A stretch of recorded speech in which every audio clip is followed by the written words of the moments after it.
All right, my babies, are we ready? Metrics and key performance indicators. What's the purpose of metrics? Objectification, measurement, basically. If you can't measure something, then you don't know where you are. Metrics and key performance indicators measure the performance of solutions, solution components, and other matters of interest to stakeholders. The description, a metric is a quantifiable level of indicator. Quantifiable, I always think objective when I think quantity. That makes sense, right? Indicator that an organization uses to measure progress. An indicator identifies a specific numerical measurement that represents the degree of progress towards achieving a goal. Objective output, activity, or further input. A key performance indicator, KPI, is one that measures progress towards a strategic goal or objective. Reporting is the process of informing stakeholders of metrics or indicators in specified formats and in specified intervals. So a metric is a quantifiable level of an indicator that an organization uses. An indicator identifies a specific numerical measurement that represents the degree of progress towards achieving a goal. But the KPI measures the progress.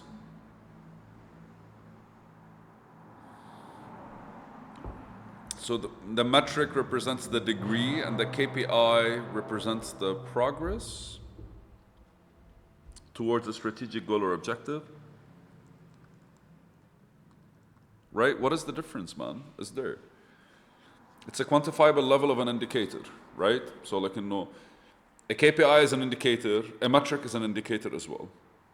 A metric is a quantifiable level of an indicator. A KPI is basically an indicator that's designed around a certain goal, I guess. Because an indicator specifics a numerical measurement that represents the degree of progress towards achieving a goal. It's the same as a KPI, but depending on the goal, we use different KPIs. So this goal has these KPIs, this goal has these KPIs. All of them are fucking metrics. All of them are indicators, okay. Metrics are reporting are key components by monitoring and evaluating. Monitoring is a continuous process of data collection used to determine how well a solution has been implemented as compared to the expected results. Evaluation is a systematic and objective assessment of a solution, both to determine its status and effectiveness in meeting objectiveness over time, to identify ways to improve the solution to better meet objectives. The top priorities of a monitoring and evaluating system are the intended goals and effects of a solution, as well as inputs, activities, and outputs.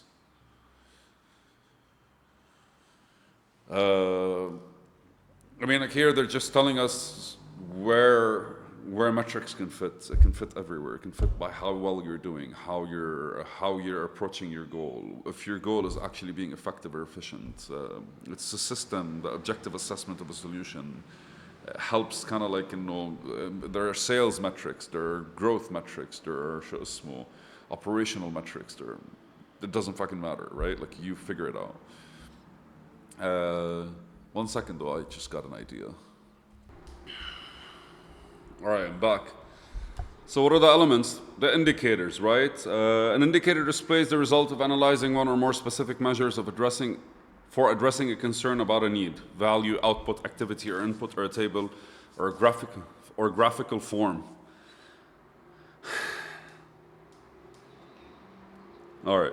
Each concern requires at least one indicator to measure it properly, but some may require several. A good indicator has 6 characteristics. It's clear, relevant, economical, adequate, quantifiable, and trustworthy and credible. A sales indicator is basically the number of items sold monthly, correct? Or it could be the amount, the cash that is sold monthly. It all depends, right?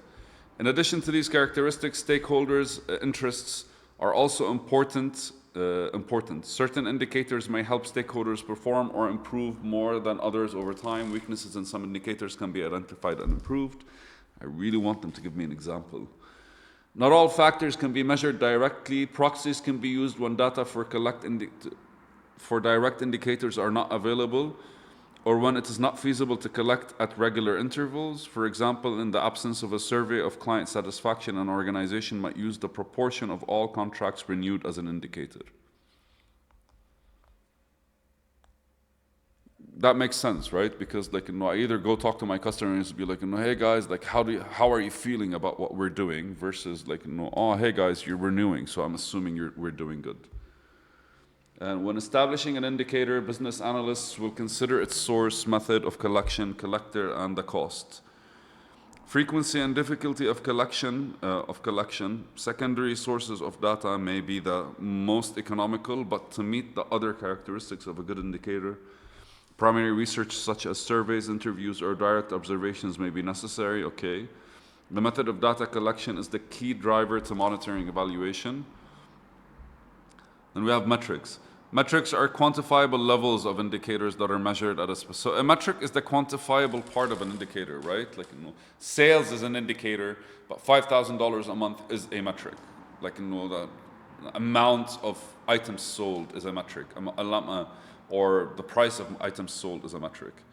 A target metric is the objective to be reached within a specified period. In setting a metric or an indicator, it is important to have a clear understanding of the baseline starting point resources that can be devoted to improving the factors covered by the indicator, political concerns. So it's important to have a clear understanding of the baseline starting point resources that can be devoted to improving the factors. I'm having a problem sitting down, man. No. I'm not sitting down the way I normally would, which is probably a good thing. A metric can be a specific point on a threshold, a range. A range can be useful as an indicator is new, if the indicator is new. Depending on the need, the scope of the time to reach the target metric can be multi-year, annual, quarterly, or even more frequent. It could be anything from daily sales to yearly sales, depending on why the metric is relevant. Structure. Establishing and a monitoring and evaluation system requires data collection procedure, a data analysis procedure, a reporting procedure, and a collection of baseline data. The data collection procedure covers units of analysis, sampling procedures, data collection instruments to use, collection frequency and responsibility for collection. The analysis method specifies both the procedures for conducting the analysis and the data consumer, who may have strong interests in how analysis is conducted.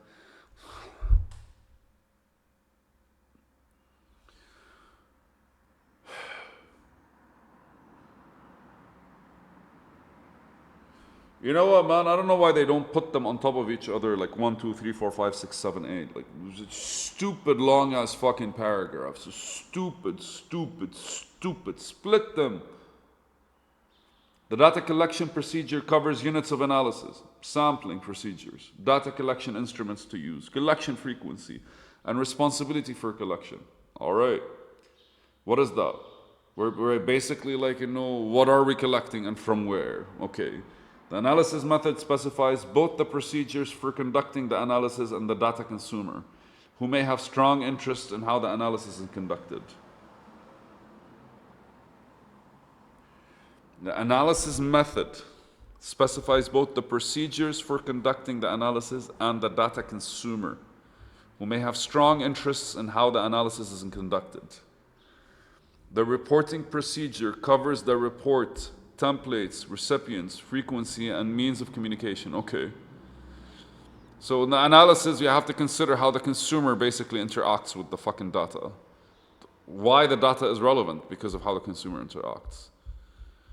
And the report basically is a means of communication. So frequency, who receives it, templates, blah, blah, blah. The baseline information is the data provided immediately before or at the beginning of the period to measure. Baseline data is used both to learn about recent performance and to measure progress from the point forward. It needs to be collected, analyzed, and reported for each indicator.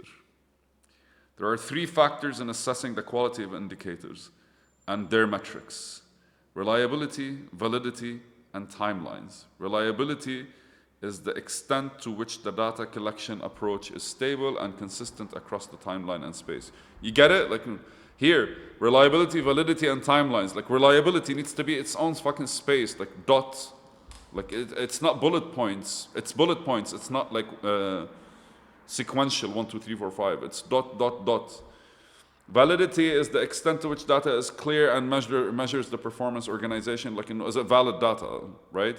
And timelessness is the fit of the frequency, timeliness is the fit of the frequency and latency of data and the management's need. And at the end of it, reporting. Typically, reports compare the baseline current metrics and target metrics, calculations of the different presented in both absolute relative terms in most situations, trends, and more credible, important, and absolute metrics.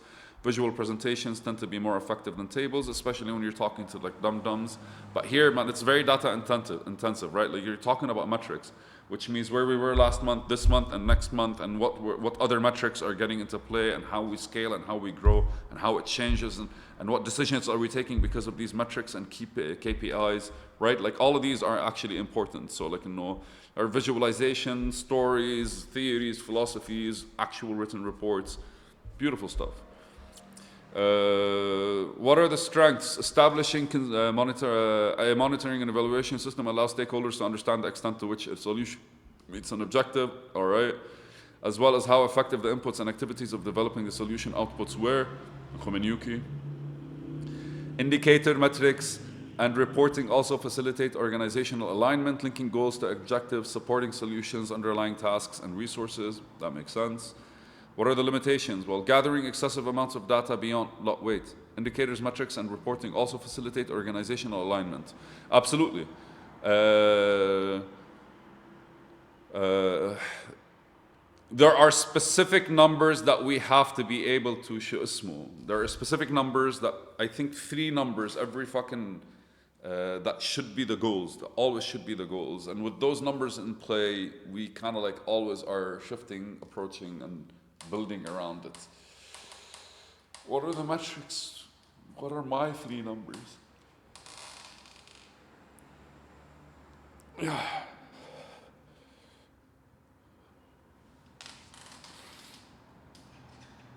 Yeah, I think I should write my own metrics, basically. The limitations: gathering excessive amounts of data beyond what is needed will result in unnecessary expensive in collecting, analyzing, reporting. It will also distract project members from other responsibilities. On agile projects, this will be particularly relevant. Like the bigger issue is not what you're focused on, is what's distracting you. It's always the case. A bureaucratic metrics program fails from collecting too much data and not generating useful reports that will allow timely action. The key word here is bureaucratic, because basically, like, everything that's standardized is kind of like, not really given the attention it deserves, or that's needed for it to actually like produce the results that are necessary. If we're chasing the same metric year after year after year after year, then ultimately, like, all you have to do is just, I don't know. Then you're not actually growing, you're not evolving, you're not moving forward, you're not kind of like, doing things differently, you're not being more effective or efficient. Those charged with collecting metric data must be given feedback to understand how their actions are affecting the quality of the project results. And when metrics are used to assess performance, the individuals being measured are likely to act to increase their performance on those metrics. That's the bigger problem with basically Wall Street. The way that America is being built, or has been built over the past 50 years, is they're measured based on metrics. So people basically like lost their entire kind of like, they lost their morality in chase of the bonus. So they'd sell more even though they're selling something crappier, or they'd fuck with people. And ultimately, that's why crashes keep happening over there. And here we are. All right. Mind mapping is next.